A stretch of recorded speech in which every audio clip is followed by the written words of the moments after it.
जंगल में ठंड का मौसम चल रहा था। मम्मा चिड़िया दुकान से सब्जी लेकर अपने घर आ रही थी। दूसरे पक्षी अपनी अपनी टोकरियां उठाए पूर्व की दिशा में उड़ते जा रहे थे। ये सब कहाँ जा रहे हैं? सबके पास टोकरियां हैं, शायद कहीं दाना लेने जा रहे होंगे।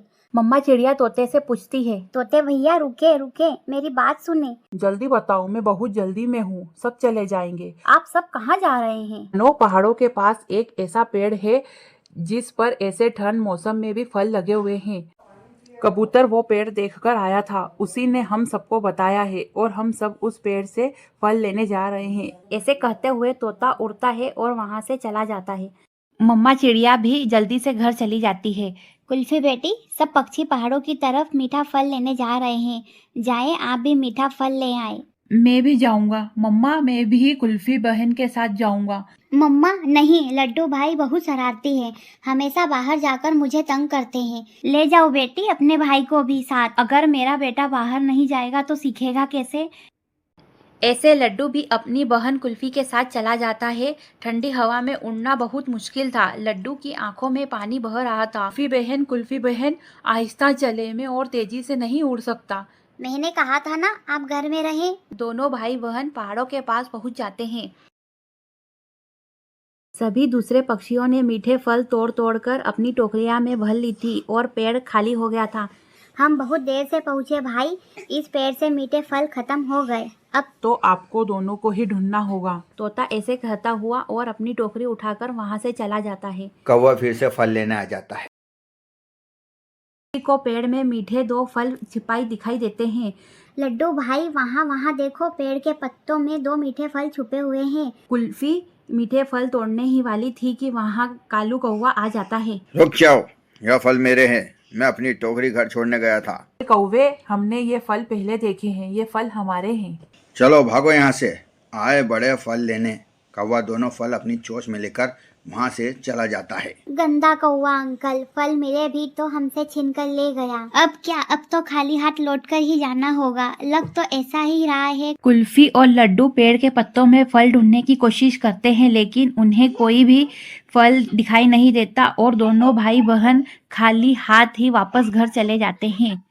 कौवे और कौवी अपने घर में अपने अपने घोंसलों में मीठे फल खा रहे थे।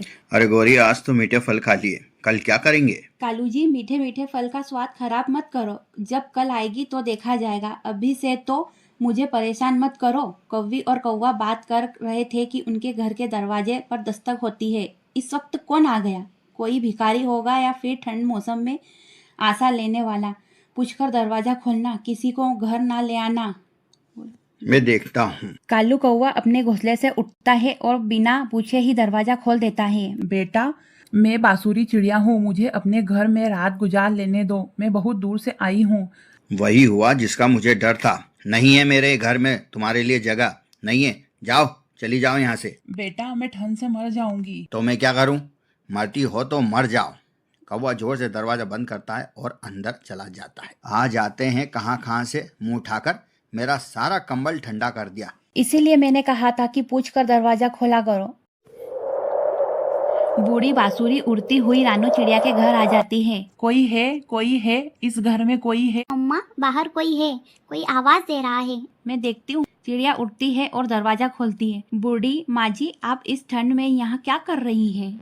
बेटी, मैं दूसरे जंगल से आई हूँ, रात हो गई है, मुझे रास्ते में ही ठंड लग रही है, मुझे आज की रात अपने घर में रख लो। माँ जी, आप जल्दी से मेरे घर आ जाएं, बाकी की बात अंदर जाकर करेंगे। रूपी चिड़िया बूढ़ी माँ को अपने घर ले जाती है। ये मेरा सामान है, इसमें बहुत कीमती चीज है, बेटी इसे संभाल कर रख देना। जी, मैंने आपका बैग वहाँ रख दिया है, सुबह जाते हुए आप यहाँ से ले जाना। माँ जी, आपका घर कहाँ है? बच्चों, मेरा घर सागर की दूसरी तरफ है। मेरे जंगल का तापमान गर्म है, वहाँ तो ठंड नहीं है। मैं जंगल घूमने निकली थी कि उड़ती उड़ती इस जंगल में आ गई, जहाँ रात हो गई, ठंड भर गई, तो मैं आश्रय की तलाश में पहले कौवे के घर गई, लेकिन कौवों ने मुझे अपने घर में रखने से मना कर दिया। मैं कल आपको नदी पर भी लेकर जाऊंगी, आपको दाना भी लाकर दूंगी। दोनों बच्चे बूढ़ी चिड़िया माँ से मिलकर बहुत ज्यादा खुश होते हैं। बातें करते करते सब सो जाते हैं। सुबह हो जाती है। बूढ़ी बांसुरी जाने की तैयारी करती है। बेटी चिड़िया, ये मेरा बैग आप रख लो, इसमें एक बहुत ही कीमती चीज है। मैं वो किसी को देने आई थी, लेकिन आपसे मिलकर मुझे लगा कि मैं वह चीजें आपको ही दे देती हूँ। लेकिन माँ जी, इस बैग में क्या है? मेरे जाने के बाद खोल लेना बैग में क्या है। बूढ़ी बांसुरी ऐसे कहते हुए वहाँ से चले जाती है। मम्मा जल्दी से इस बैग में देखो, क्या है इस बैग में? मम्मा चिड़िया वो बैग उठाती है और उसे खोलती है। उस बैग में ढेर सारे चमकते हुए कीमती मोती और हीरे थे।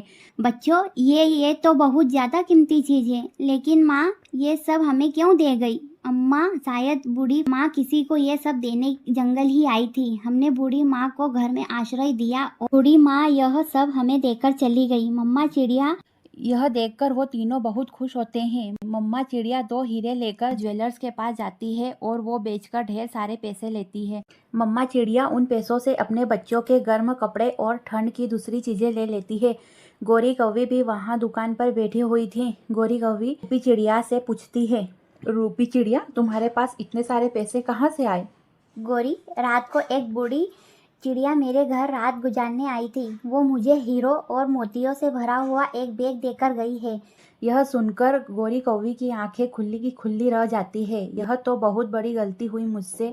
वो बूढ़ी चिड़िया पहले हमारे घर आई थी, लेकिन हमने उसे अपने घर में रखने से इनकार कर दिया, उसे भगा दिया। बूढ़ी चिड़िया कोई साधारण चिड़िया नहीं थी। वो किसी अच्छे घर से और दयालु पक्षी की खोज में थी। मैंने उसकी मदद की और वो अपना कीमती बैग मुझे देकर चली गई। रूपी चिड़िया खुशी खुशी अपने घर चली जाती है और गोरी का भी परेशान होकर अपने घर चली जाती है। अगर आपको हमारा ये वीडियो और ये कहानी पसंद आई है तो प्लीज़ इसे लाइक करें, अपने दोस्तों और परिवार के सदस्यों में इसे शेयर करें, और अगर आप इस चैनल पर नए हैं तो प्लीज़ चैनल को आगे बढ़ाने के लिए सब्सक्राइब जरूर करें। इसी प्रकार के और इन्फॉर्मेटिव वीडियोस और कहानियाँ देखने के लिए धन्यवाद।